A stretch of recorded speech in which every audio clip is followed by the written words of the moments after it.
Présentation de Dans les griffes de l'héroïne de John Benton. Ouvrage édité en français en 1972 aux éditions L'Eau Vive et complètement épuisé et non réédité depuis bien longtemps. Selon notre déontologie et les principes que nous nous sommes fixés, nous regardons d'abord si l'ouvrage est encore en vente dans les maisons d'édition ou librairies chrétiennes avant de les numériser et de les téléverser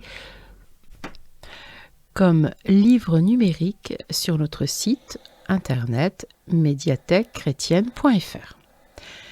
Nous allons commencer par la lecture de la 4e de couverture, puis ensuite nous lirons l'introduction de l'auteur. 4e de couverture.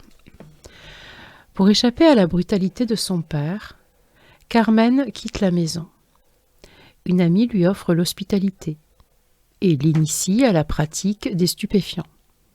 La jeune fille qui n'a que 14 ans se laisse prendre au piège et dès lors c'est la déchéance et le cercle infernal. Drogue, prostitution. Malgré ses nombreuses tentatives, elle ne peut s'en sortir. Depuis 8 ans, elle se traîne dans le vice quand enfin elle répond à l'invitation d'une équipe de Teen Challenge. Dans ce foyer d'accueil et pour la première fois de sa vie, Carmen se sent entourée et aimée. On lui parle de la puissance de Christ pour transformer son être. Elle accepte ce message qui la libère et lui donne une existence utile et heureuse. Un récit bouleversant, dynamique et combien actuel. Introduction de l'auteur. Vous jugerez sans doute ce récit incroyable. Des choses pareilles n'existent pas, direz-vous. Pourtant, les événements rapportés ici sont authentiques et se produisent chaque jour chez des filles telles que celles qui sont reçues dans notre foyer. Avant d'écrire chacun des chapitres, j'ai interrogé une fois encore nos adolescentes afin d'avoir leur histoire toute fraîche à l'esprit. Le résultat est cette somme de faits qu'elles m'ont racontés, récits d'esclavage de la drogue, de prostitution, de perversion et pis encore.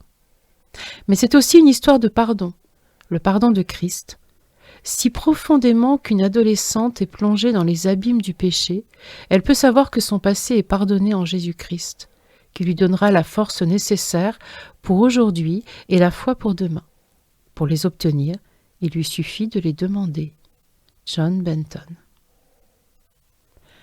Nous vous invitons à vous rendre sur le site et à consulter sur la page d'accueil les autres auteurs dont nous avons numérisé les ouvrages. Tous les livres d'André Adoul, de René Pache, de Maurice Ray et bien d'autres encore que nous vous invitons à découvrir et à télécharger gratuitement. Faites connaître médiathèquechrétienne.fr autour de vous dans vos églises. N'oubliez pas de vous abonner à notre chaîne YouTube Elle écoutait sa parole, pour vous tenir au courant des livres audio que nous postons, des e-books que nous présentons ou des chants avec paroles que nous mettons à votre disposition sur la 50aine de playlists et les 600 vidéos que nous avons déjà réalisées. Bonsoir à tous et à toutes et à bientôt.